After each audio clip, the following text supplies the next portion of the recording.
Guys, welcome. Collective reading tayo ngayon. Okay, tingnan natin kung kaninong energy to. Be open-minded po, hindi po halos lahat makaresonate, kaya piliin nyo na lamang. And thank you nga po pala sa mga nag-subscribe, lalo na po sa mga bumabalik. Marami pong salamat. Give me the message for collective. Kaninong energy to?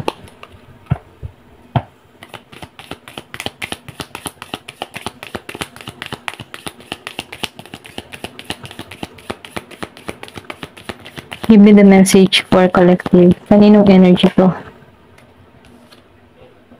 Meron ditong the world.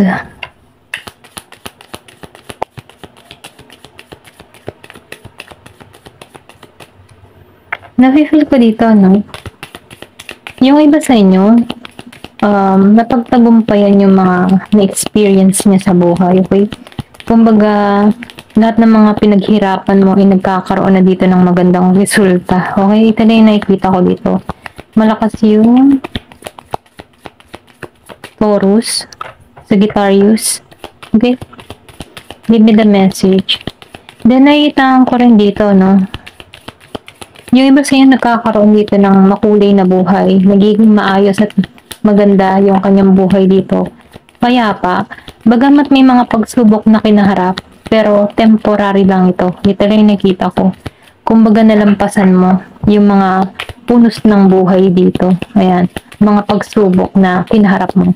Mapasalarangan ng pag-ibig, sa hirap ng buhay, sa trabaho, ano. So, nakikitaan ko dito na nakaraos ka. So, nakikitaan ko rin dito yung pagbabagong naganap sa'yo. Okay? Kumbaga may paglago, may pag-apaw, may expansion. Yung iba sa inyo, nakikitaan ko dito na sumabay ka lang sa agos ng buhay. Okay? Kumbaga, pag mahirap na sitwasyon, hindi ka na nakikipag-deal sa ganito. Hinahayaan mo na lamang. For example, once na ikaw ay merong nakakausap na tao na toxic, hindi ka na masyadong nakikipag dakdakan dito. Imbes, tumatahimik ka na lamang at hinahayaan mo na lamang to. Kasi nakikitaan ko dito na ayaw mong sayangin yung energy mo once na ang isang tao ay walang katuturan ang mga sinasabi. Ganon, okay? Kumbaga, nakikitaan ko dito yung pagiging mong kalmado. Meron kang lakas ng kalooban, okay? Ito na yung nakikita ko. Yung iba sa inyo, may paninindigan sa kanyang mga sinasabi. Ito na yung nakikita ko at nararamdaman ko sa'yo. Ayan, may bagong simula. Then dito, so nakikita ko rin dito, yung iba sa inyo, merong kahilingang ginagawa or nagmamanifest ka. Meron kang wish na matagal mo nang hinihiling ito. Kumbaga, andun ka sa moment na nakikiconnect ka sa taas, okay? Malakas yung connection mo sa taas. Yung faith mo nandun, okay? Nagiging kang malinaw sa mga naisin mo.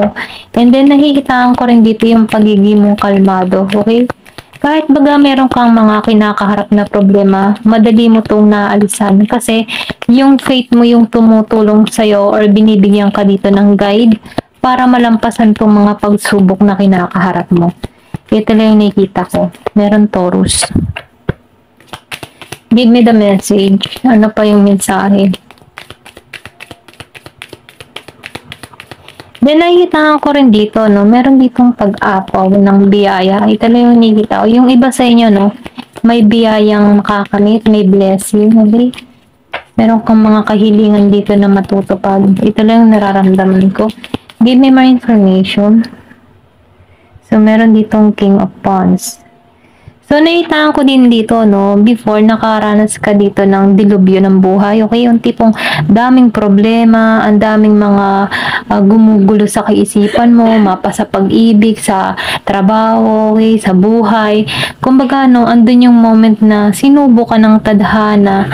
Kumbaga, sa guhit ng kamay, ang gulo, okay, ang daming problema. Dahil nakikitaan ko dito before, hindi ka tumatawag kay God or hindi ka nananalangin. Maybe lumaki ka ng gano'n, So, ngayon, nakikitaan ko dito yung pagbabago na nagaganap sa'yo. na kailangan merong connection kay God para nang sa ganun madali mong ma-receive yung mga blessing, madali kang makakuha ng solusyon sa mga problema na pumapasok or sa mga problemang na-encounter mo, So, nakikita ko dito yung paglapit mo sa Diyos, okay? Yung pagiging mong faith, kumbaga dito ka tinuruan para hubugin ka, okay? Sa mga problema na ito, natutunan mong magdasal. Ito lang yung nakikita ko, hindi halos lahat, ha? Paris Leo sa Guitarius. So, nakikita ko rin dito, marami kang gustong alamin, marami kang gustong tuklasin, or pwede rin sabihin, meron kang mga pinag-aaralan, okay? Kumbaga, nakikitaan ko dito na meron kang mga addiction, meron din kang mga bisyo, mga ganyan ba? Pero natutunan mo tong alisan or pwede rin sabihin na nagkakaroon ka na dito ng realization. Yung iba, hindi halos lahat. Or pwede rin meron kang kadiling na ganun, na natutunan mo tong alisan, natatanggalan mo na to, iniiwasan mo na to, okay, hanggat maaari. And then, nakikitaan ko rin dito, ikaw yung tipo ng tao na hindi ka mapanghusga, okay? Kumbaga, naranasan mo kaya nakikitaan ko dito, hindi ka nanghuhusga kasi, alam mo yung may balik, okay? Kumbaga, once na naghuhusga kasi isang tao, yung balik, parang tumatama, nagiging ganun ka din. Okay? So, nakikitaan ko dito, natutunan mo na bago manghusga sa kapwa, tinitingnan mo muna yung sarili mo kung may mali, okay? At dahil dito, sa pagiging mong ganito, sa pagiging malinaw ng iyong, yung bang nagiging kang malinaw, hindi ka naghuhusga, ang blessing sa'yo umaapaw, kasi merong pagbabago na nangyari sa'yo, or pwede rin sabihin, nagising ka dito, okay? So, nakikitaan ko dito na meron dito tagumpay, kaliwanagan, nakaranas ka ng mga pagsubok, okay? Kumbaga, inaral mo yung mali sa'yo, na kung saan ngayon ay naitatama mo. Ito lang yung ayan, pasensya. Ito lang yung nakikita ko. So, meron ditong 6 of Snow. So, nakikita ko din dito, yung iba, andito ka sa moment na nag-iintay ka, okay? Pwedeng nag-iintay ka ng travel, or pwedeng may apply ka, sa ibang bansa, yung iba sa inyo, may apply trabaho, may nag-iintay ka ng tawag. Kumbaga, marami kang tanong, kailan kaya ang tawag, kailan kaya ako matatanggap? Marami kang kailan na tinatanong. Pero sinasabihan ka dito, kung medyo wala ka pang nakikitang resulta, manalig ka, ipagkakalob yan sa'yo. Pwedeng sinusubo ka lang sa panahon ngayon, pero manalig ka, ibibigay to sa'yo, okay? Kasi meron ditong liwanag. Kung ngayon nahihirapan ka sa sitwasyon, wala kang makitang kasagutan sa mga tanong mo, meron parating na liwanag, or meron diyang parating na kasagutan sa mga tinatanong mo, okay? Sa mga gusto mong maganap or mangyari sa buhay mo. Kailangan mo lamang diyan ay matinding faith, pananampalataya para sa Kanya, okay? Magtiwala ka. Ayan. So, the star. So, magtiwala ka. Ipagkakalob sa'yo kasi itong bituin, wish granted to. Kung ano man yung mga kahilingan mo, na akala mo na hindi to mapapa sa kamay mo, ipagkakalob to. Kumbaga, nakikitaan ko dito, yung mga masasilumuot na pangyayari na akala mo walang magandang resulta ay meron. Kumbaga, nakikitaan ko diyan na may pagbabago na naghihintay sa'yo. Okay? So, meron dito na the Fool. Nakikitaan ko dito, sa bawat pagpatak, okay? Pwedeng nagkaroon ka dito ng karanasan na sobra kang nahihirapan sa isang sitwasyon, okay? May luha na naramdaman ka. Pero ganun pa man, yung luhang iyan, mapapalitan na yan ng kagalakan, renewal. And then, nafe-feel ko rin dito, yung iba sa inyo, hindi takot sumugal, okay? Or yung ibang tipo na hindi ka takot na humakbang or magsimula muli. Kahit baga ikaw yung tipo ng tao na nalagapa ka, okay? Kumbaga, binangon mong muli yung sarili mo, okay? Para magpatuloy sa buhay. At dahil dito, yung faith mo, yung pananalig mo dito, ito yung magdadala sa iyo sa tagumpay. Kasi nagtiwala ka sa taas. At yung pagtitiwala mo sa taas, dyan papasok yung beginning sa iyo. Transformation na magaganap sa iyo. Okay? So, may pag-asa na naghihintay sa'yo, makukumpleto mo yan. Kumbaga, nakikitaan ko dito na sinusubo ka lang ng tadhana. Pero itong tadhanang ito, mayroon niya mga benepisyo na parating sa'yo sa pag-unlad mo. Okay? Tingnan pa natin, give me more information. Ano pa yung mensahe? Meron ditong the moon. So, nakikitaan ko dito, ginagabayan ka sa tamang path, sa tamang landas na gusto mo. Kumbaga, banayad na paggabay sa'yo, okay? Kung nakakaranas ka ng mga kabiguan, yung sinabi ko nga kanina, manalig ka kasi ginagabayan ka dito, banayad. Hindi mo halata pero ginagabayan ka dito sa tamang path, sa tamang direksyon.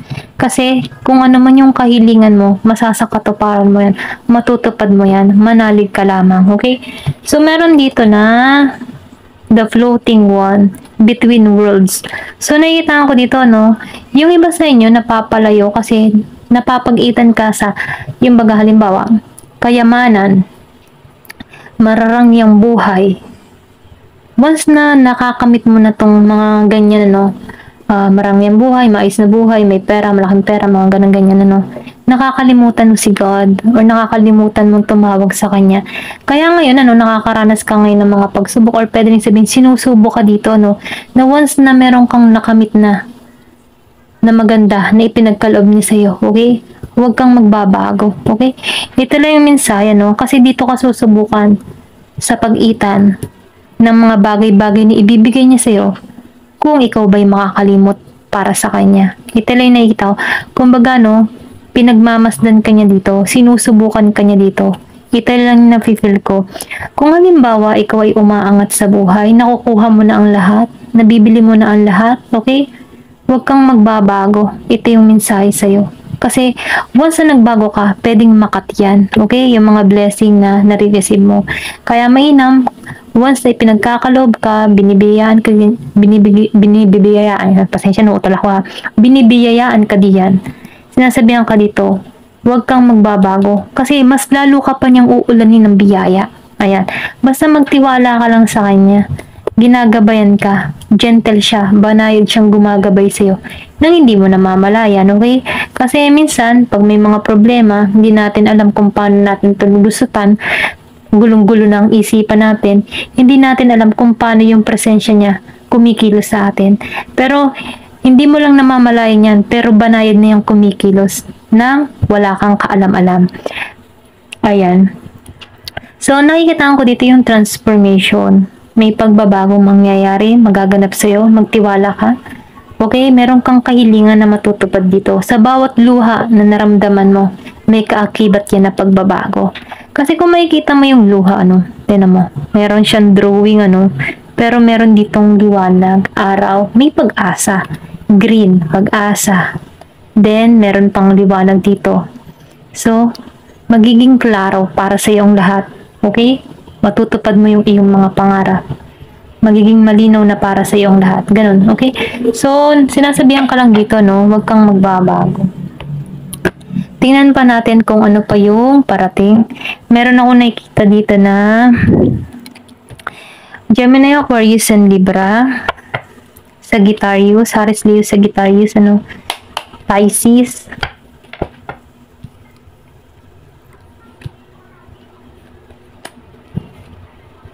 Taurus, Sagittarius. Okay, yun na yung nakikita ko dito. Pero ganun pa man ano, or energy ang binabasa natin dito. Kaya piliin nyo kung energy mo to, okay? Kung para sa'yo tong mensahe na to, i-claim mo to. Okay? Give me the message. Ano pa yung mensahe sa'yo?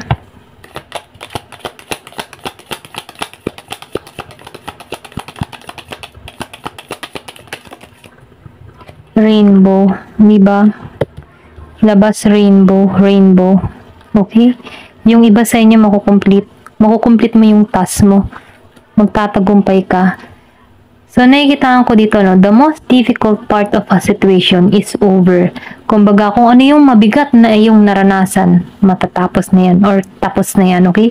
Patungo ka na sa path na kung saan, no, yung kahilingan mo, biyaya ay makakamit mo. So, wag kang susuko. Give me more information na yung mensahe.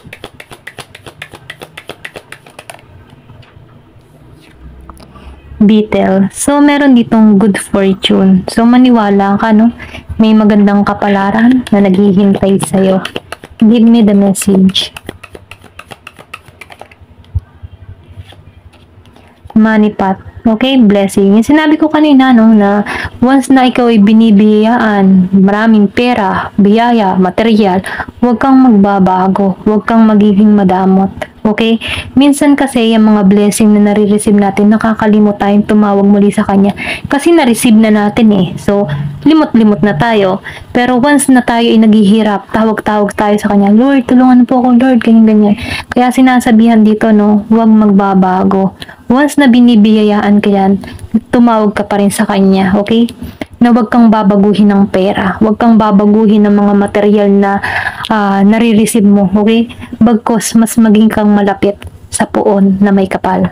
Kasi once na nagiging kang malapit sa Kanya, mas lalo kang ibibless niya. Hindi niya yan ikakat yung blessing na parating sa'yo. Ayan.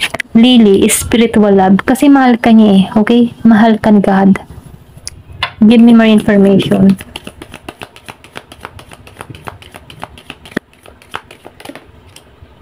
February. Meron dito naganap nitong February or merong pinanganak ng February. Tulip. Great passion, okay? The Sun. So, lumabas ang The Sun. Meron ditong araw. Ikaw ang tagumpay. Magiging kang masaya sa ipagkakaloob niya rito. So, May. Meron din ditong pinanganak ng Mayo. Ito lang yung nakikita ko or pwede rin mayroong naganap nitong Mayo, nitong Pebrero. May nagsimula sa yung magandang kapalaran, blessing, okay? So, sinagot yung mga tanong mo, okay? So, kung ano man yung mga naranasan mo sa nakaraan, kung nararanasan mo to ngayon, huwag kang mawawala ng pag-asa. Kumapit ka, manampalataya ka, ipagkakalob niya kung anong hiling ng puso mo. Nandun yan sa Bible verse, okay? Delight yourself to the Lord and He will give the desires of your heart. Ayan. Thank you for watching. Love and peace.